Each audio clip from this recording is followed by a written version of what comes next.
Assalamualaikum warahmatullahi wabarakatuh. Perkenalkan, nama saya Muhammad Rizwan dari UPBJJ Samarinda.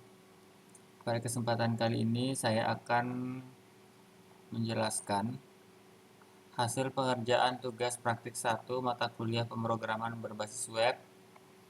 Di sini saya telah membangun sebuah aplikasi web sederhana untuk pemesanan bahan ajar yang mengimplementasikan konsep penjelasan dari saya tentang tugas praktik 1 ini dan JavaScript DOM. Atas perhatiannya saya ucapkan. Mari kita mulai pembahasannya. Pertama saya akan membahas struktur file HTML yang saya buat. Untuk membangun halaman ini saya menggunakan struktur HTML5 yang semantik, artinya saya menggunakan tag-tag yang sesuai dengan fungsinya. Saya menggunakan tag header untuk bagian judul utama aplikasi, tag main membungkus konten utama yang saya bagi menjadi dua bagian menggunakan text section. Kemudian satu formulir untuk pemesanan dan satu lagi untuk menampilkan daftar pesanan. Nah, di dalam form saya menggunakan label untuk setiap input agar aksesibilitasnya baik. Setiap input juga memiliki ID dan placeholder yang jelas. Untuk menampilkan data pesanan, saya menggunakan struktur table yang standar lengkap dengan t-head untuk kepala table dan t-body untuk isi table yang datanya akan kita manipulasi nanti dengan JavaScript. Terakhir ada tag footer di bagian bawah untuk informasi hak cipta. Bagian 2 di sini desain dan styling dengan CSS. Mari kita bahas aspek visual atau styling. Untuk desain antarmuka saya menggunakan Tailwind CSS ya, sebuah framework CSS modern. Nah, pendekatan ini memungkinkan saya untuk mendesain langsung di dalam HTML dengan utility classes, membuat proses styling menjadi sangat cepat dan responsif. Sebagai contoh, pada tombol ini, yaitu tombol daftar pesanan, kita lihat kodenya ya. Nah, setiap kelas ini memiliki satu fungsi spesifik. Nah, wfull ini untuk lebar penuh, BG Blue 600 ini untuk warna latar, kemudian text white untuk warna teks, dan rounded LG untuk sudut yang membulat. Selain itu, saya juga menambahkan sedikit internal CSS di dalam text style untuk mendefinisikan font inter dari Google Font sebagai font utama untuk mengatur transisi fade in out pada notifikasi. Bagian JavaScript. Nah, ini untuk bagian JavaScript-nya. Pertama, semua kode saya bungkus dalam event listener DOM content loader untuk memastikan script baru berjalan setelah semua elemen HTML dimuat dengan sempurna. Di sini saya menambahkan data pesanan ya, saat formulir di submit saya menangkap event tersebut dan memanggil event prevent default untuk mencegah halaman mereload. Selanjutnya saya melakukan validasi form. Saya mengambil nilai dari setiap input dan memeriksa apakah ada yang kosong. Jika ada, sebuah notifikasi custom akan muncul di pojok kanan atas dengan pesan error.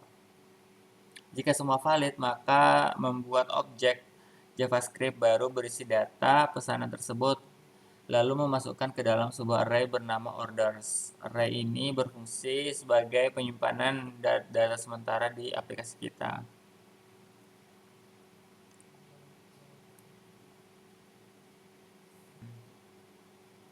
Setelah data berhasil ditambah ke array, saya memanggil fungsi render table untuk memperbarui tampilan table dan mengosongkan form. Menampilkan data manipulasi DOM. Nah, di sini fungsi render table inilah yang bertanggung jawab untuk memanipulasi DOM. Fungsi ini pertama-tama akan mengosongkan isi table, lalu akan looping atau perulangan pada setiap data yang ada di dalam array orders.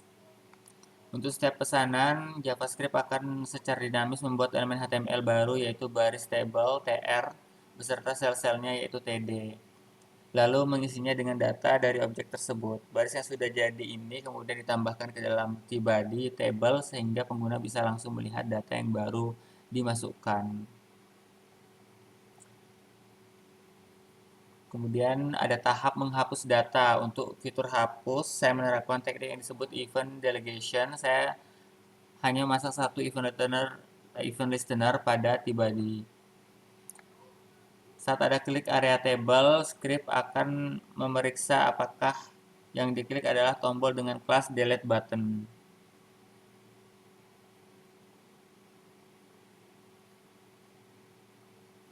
Jika iya, saya mengambil data indeks dari tombol tersebut untuk mengetahui data mana yang ingin dihapus di array orders. Kemudian saya menggunakan metode splice untuk menghapus elemen dari array lalu memanggil kembali render table untuk menyegarkan tampilan table.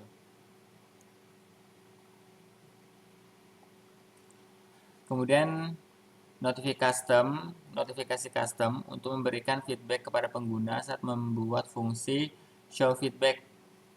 Alih-alih menggunakan alert bawaan browser, fungsi ini menampilkan sebuah elemen div yang sudah saya siapkan.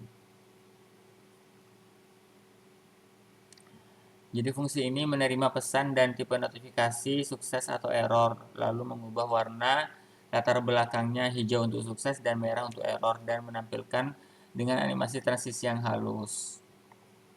Kesimpulan dan potensi pengembangan. Di sini aplikasi ini telah berhasil mengimplementasikan struktur HTML yang semantik, styling CSS yang modern dan responsif, serta manipulasi DOM dengan JavaScript untuk validasi form dan manajemen data table secara interaktif.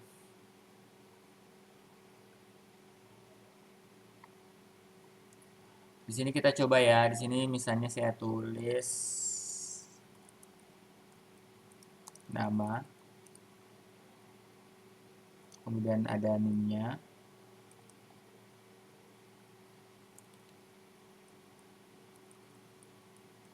Kemudian mata kuliahan ya, saya coba pemrograman berbasis web. Kemudian untuk kodenya di sini saya tulis STSI 4209. Kemudian tambah ke data pesanan. Di sini notifikasinya hijau ya, karena dia tidak ada yang error.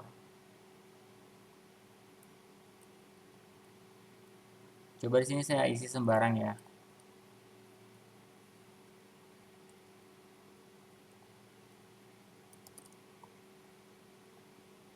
Nah, di sini karena di sini saya isi sembarang, di sini NIM-nya harusnya angka, terus saya isi huruf, dia akan menampilkan pesan error, jadi berwarna merah.